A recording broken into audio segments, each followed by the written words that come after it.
I am here at the Divine Mercy Shrine in Medjugorje at the Divine Mercy Sunday, and I'm with, what's your name? Mairead.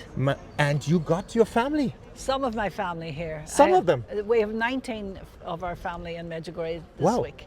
There are some of them. What's your name? Maria. And? Niall. And? That's Tom Cruise, Top Gun. And you? Wow. And another one here. I'm Kathy. That's Kathy. Oh, that's the daughter, eh? Yes. Daughter? Yes. Yep, that's like the mother, like the daughter. Beautiful. He's scared, the man over there. Andrew. Man, you're Irish? Yes. Come on, voice up. Come up here, Exactly. And now we come to the most Gucci, beautiful Gucci, lady. Come here. Mr. Gucci, come here as well. That's another one. You see, these are Catholic families. And tell me, how often have you been in Medjugorje? I don't know. It's very often. Very, very. I'm coming since 1985. 1985? Yes. Why did you come here? I didn't really come here. It was part of a pilgrimage. I was going to Padre Pio's shrine, and this was included. I'd never heard of Medjugorje. I didn't know that anything about it. And when we came here, we were only here a few hours, very short time. But when I was here, my life completely changed. Why? Well, because I was a businesswoman, very much involved in making money and business. And when I came here, I realized that I had got everything upside down, that I was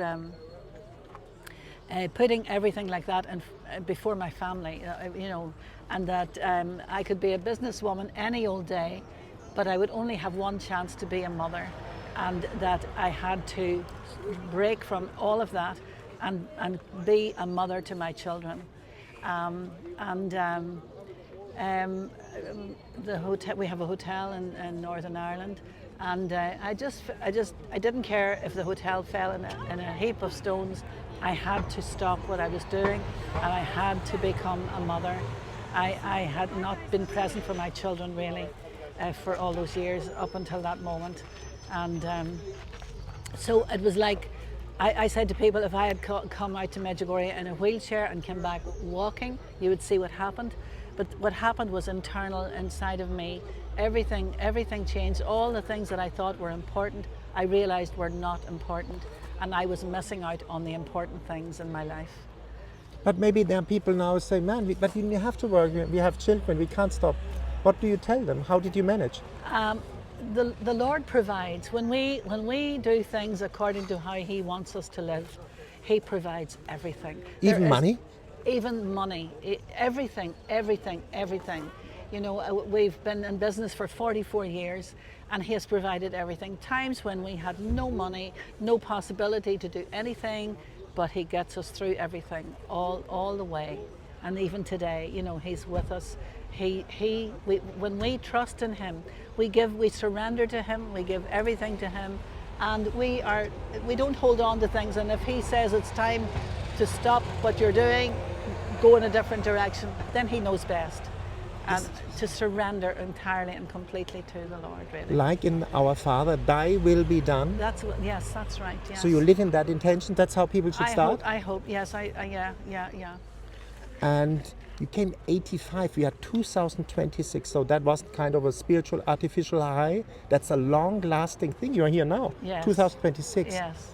And How many times? I don't know. I take groups to Medjugorje. I thought the first time I came, I would never be back. I felt I had been given everything I needed to change my life and get things into right order. Then the next year, 1986, someone was taking a group from Ireland, and they knew that I had been, and nobody heard of Medjugorje, and they asked me to help them. So I helped a lady to take a group in 1986. And then other people came and they wanted to go, and I ended up bringing pilgrims since then, many times. I would take maybe 4 or 5 groups a year from Ireland out to Medjugorje. why do you do that? Because, you know, there's no way to describe what's happening here. There are no words. And the only way to really to let people know is to bring them here. Just let them come, and Our Lady does the rest, really. So describe a bit the process. You came here 85, completely changed. But what happened that everything changed? As I say, it was just, I can't really describe. I'll tell you, we were here for one Mass, and the priest was an old monk, and there was just a small group of us, and he was preaching, and he was saying, are you lukewarm for God? Are you hot or cold? And he said, he says, are you one of these people who's on the fence? You're neither hot nor cold, you're just on the fence. And I was sitting there and I thought, that's me, that's me. I am on the fence here. I'm not one thing or the other. And he said, you know, it's written in Scripture, in the book of Revelation, that when God puts lukewarm water in his mouth, it makes him sick. So if you are lukewarm, you make God vomit. And I never heard of this before in my life, ever. And I was stunned at this because I knew that was me, and that I had to, and I believed in God. I always believed in God. I was brought up a Catholic in a Catholic family, but I was just taking life very easy and not really, really practicing my faith as I should have been. And so that was a big turning point for me. And then while we were here, a nun gave a little talk for us, and she said that Our Lady was asking us to surrender our lives to the Lord. Surrender your life to God. And she said, when you surrender your life to God, Satan is powerless. He has no power over you. And I realized when I came out here, when I came home from here, I realized that I was in his hand. I really was. And that to surrender and let go, and whatever happened, trust in God. But you know, a lot of people in the West, in Germany, I don't know, it's an island, they think God the Father is an angry old man with a white beard. We make a mistake, he sends us to hell. That's what a lot of people there trade. You don't really eat the food, God is very unhappy with you. Children in Africa, stuff like that. No. You must have experienced a God who is like loving, no? I discovered the love of God here. I discovered Our Lady came to me in a special way here in 1985, where I felt loved in a way that I had never, ever experienced before in my life. Yeah. Never. Mm-hmm. Wow. And so, and the deepest need in every human heart is to be loved. And God is love, and he loves us with a love that's beyond all telling. And that's what I find here. Yeah. And it's what How did you find that, you know? Can you explain it, how you experience? A lot of people say that they experienced the love of God here. Well, I was. It's a bit of a long story, but anyway, when I was here, I was told that Our Lady was appearing at the priest's house, mm-hmm. and I was kneeling on the ground beside that place, and my life, I could see my life up until this moment, and during the apparition. No, I wasn't at the apparition. I was just at the side of the building kneeling down, mm-hmm. but the apparition was happening inside the building. In the rectory. And when I was there, I was kneeling down and I was having a lot of memories of my life, and I was crying and crying and crying. And I tried to pray the rosary, which I could hardly remember. And while I was praying, I was crying out to Our Lady, and I was saying, Mother, I don't know if you're really here or not. But if you are here, I really, really need you. And in that moment, I felt her arms around me, and I felt love that I've never, ever experienced before in my life, ever. Same with me. Happened here on the mountain. Really? Yeah. And what would you tell, by God incidents, we talked about lukewarmness in one of the last videos, and there was a person writing in the commentaries, but I'm a lukewarm, what should I do? What would you tell that person? Maybe he's listening now. Yeah. We just got to get back to the sacraments, back to the church. Do what you know you have to do, in your life. What you know you have to change in your life. We all, deep down, we know what we need to do. And it's about confession here. It's called the confessional of the world. Yes. A lot of people are scared to go confession. They don't even go anymore. Yeah. Why confession? What is the beauty about it? Because confession is a gift. it's the Lord. We're not coming to Him to give Him something.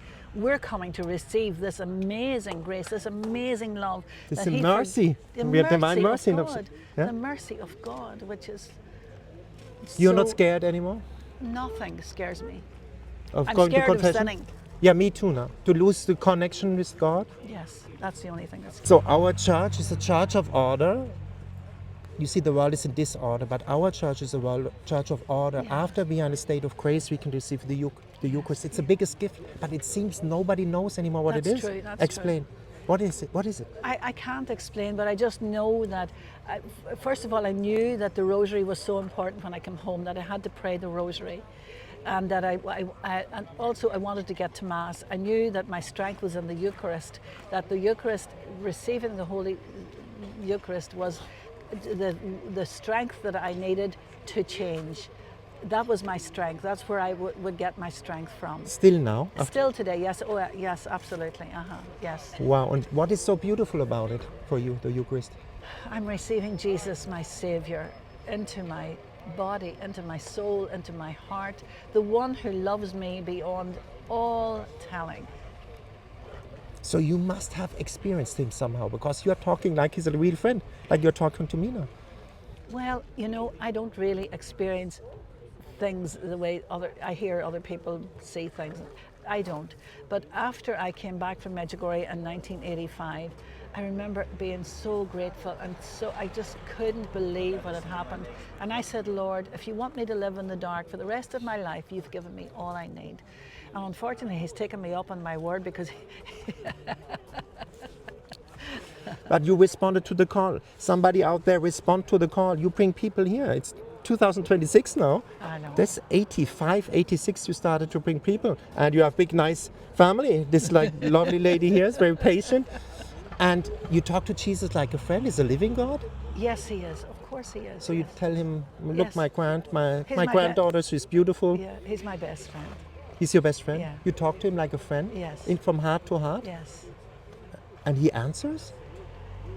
Well, He does, yes. So Yes, yeah. people, Yes, through people, through incidences, through all kinds of things, yeah. maybe somebody watching now is answering through that video.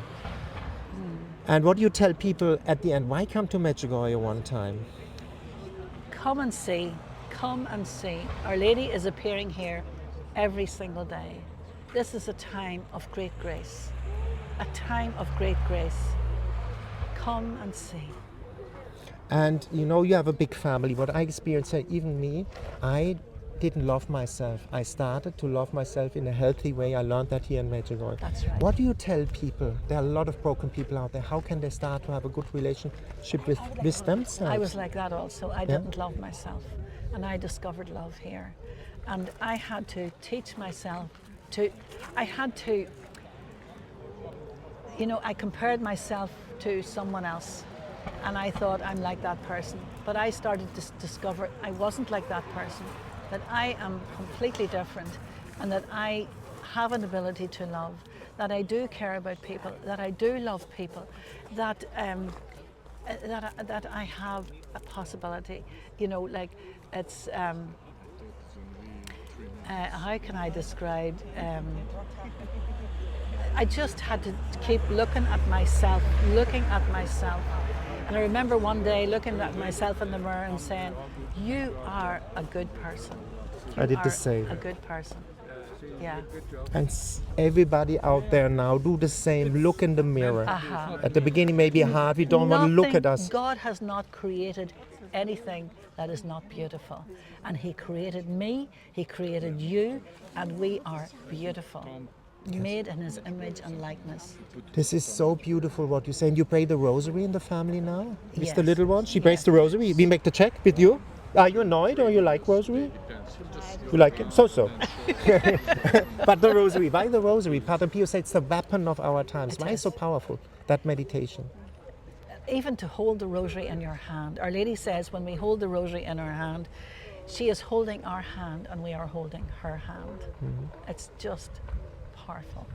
Pray the rosary for any intention and watch what Our Lady does. Yes. Did you see miracles with the rosary? Did you see prayers answered? It seems like a lot of prayers. Yes, absolutely. Yes. Yeah, me too. Yeah. So try it out, my friends out there. We leave you with that. It's Divine Mercy Sunday. Why the Divine Mercy Chaplet? Why is that so important? You pray that as well, I'm sure you do. Yes, we do, yes. Why? Because I have experienced such miracles through Divine Mercy, and it is such a feast day, such an amazing feast day, that on Divine Mercy Sunday, through really good confession, receiving Holy Communion, all our sins are wiped. It's like a new baptism. We're like newborn babies, and all consequences of our sins are forgiven as well. Amazing, amazing So grace. start to study again. Cry out like I did. You experienced the love of God the Father here. I experienced it in Spain. Cry out to God. He said, the Yes. one who is crying out to me, Yes. I will reveal Yes. myself to. I cried out, said, do you love me one time? And show me one time that you love me. Yes, yes. Like yes, that, no? yes. Simple. Simple. Ask and you shall receive. That's right, absolutely. And I that- always say yeah. the only prayer that's not heard is the one that's not said. Exactly. You know. Ask specifically and wait. Absolutely, yes, that's right. But you made also the experience when something doesn't happen now, when you live in the divine will, that you Because understand it's not from God. You don't. It's not his plan at this moment. It's not. At this moment, Yeah, sometimes that's not right. at all. no? Yeah, that's You right. don't run against the wall anymore like you did before, maybe. No, You understand now that the wall is safety. that's right. He's a loving God. He's a loving God. He's a merciful God. He's an amazing God. Wow, what can I say? Thank you for that beautiful interview. Okay, Tom, thank you.